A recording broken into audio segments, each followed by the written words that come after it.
All right, we're back here for part 5 of our Q&A session. Where we left off is we had a question from Jim Gard.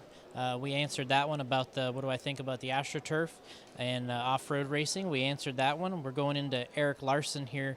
Are the drivers excited about the carpet event or just accepting it? I think at first people were just accepting it. But I think the more that they're getting used to it here and accustomed to the surface, I think they're really starting to like it. I'm hearing some people even in the pits that were pretty negative when we started are kind of changing their mind a little bit. They're having a good time, and which is kind of nice to see. So I'd say at first they were accepting it, and now things are turning around a little bit. And of course, if you have a good experience or you're doing well, that always helps. Justin Sweat, which I believe is from Florida, he's asking about tire wheel combinations. Basically, Justin, it is a controlled tire race, so this event is controlled tire. They're using the Schumacher tires as the control for everybody. You're not allowed to alter the insert. The size of the hole in the wheel is also controlled. There's behind us on the other side is also the tire mounting and inspection area. All the tires are kept behind the counter there in boxes for each driver and bags, and they turn them in at the end of each day. So all drivers' tires stay at the track at all times. They're never allowed at the hotel. They're only allowed here at the racing, and they're marked each one. They're always checked in the tech inspection. And but if we could test and tune on this track, we would probably do a lot with inserts, I would imagine, and then how much wear and tear are on the tires. You may want different wear patterns or something like that, or the fronts. I would assume if you could really had a lot of time, you would really work on the two-wheel front tires, but since there's not a lot of practice or time, we don't spend a lot of time on it. You just kind of run what you know and you go with it.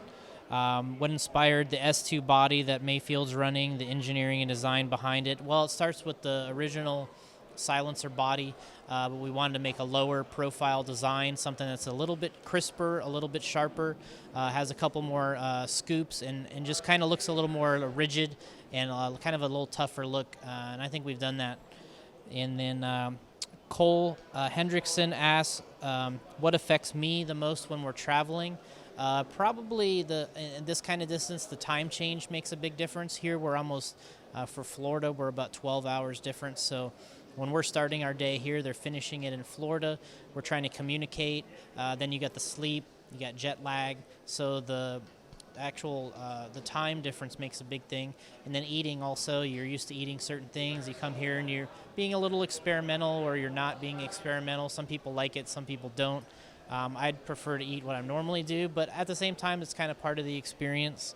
So I'd say those are the things, and then just missing time at work, not being able to be there with the group of people we have at the office, and getting more things done. But we get as much done as we can on the road. And then we got Charlie Swanka asking for my favorite vending machine. I like the one. I think it's a bright yellow one. Can we see it? No. It has, that's where it has the water and all the cool little citrus and flavored drinks. They have a lot of really cool drinks, 120 yen, 150 yen, which is the average cost. So we're over there for probably $6 or $8 a day buying drinks. He's asking about a brightly colored food additive. I don't really know what that means. That must be a joke since he's been here. The favorite setting on the Toto, which is the name of the, I think, the toilet. And I'll have to try that out for you and let you know. The quote of the day is, F everybody, we're going for the win. And then Gotti Jr. asks, why aren't I racing? I qualified. And he says, thanks for all that we do for the industry. And he really likes the Radio Impound podcast, which there are a couple of cool guys on that show.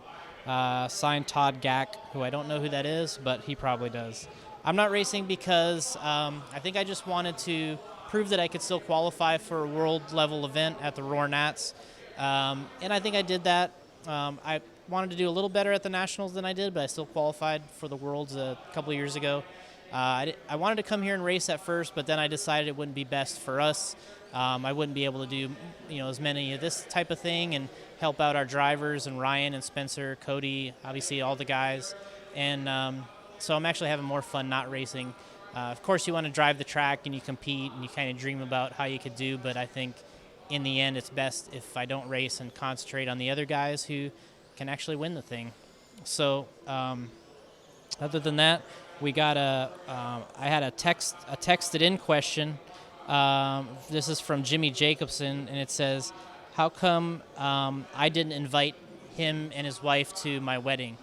And the reason for that is nobody was invited, because it was held at it was a private wedding at a all-inclusive resort for Sandals, and Allison and I went there, and actually nobody was there. So we had a photographer, and it was pretty basic. So you weren't invited because nobody was invited, and so that kind of rounds out the questions I have here.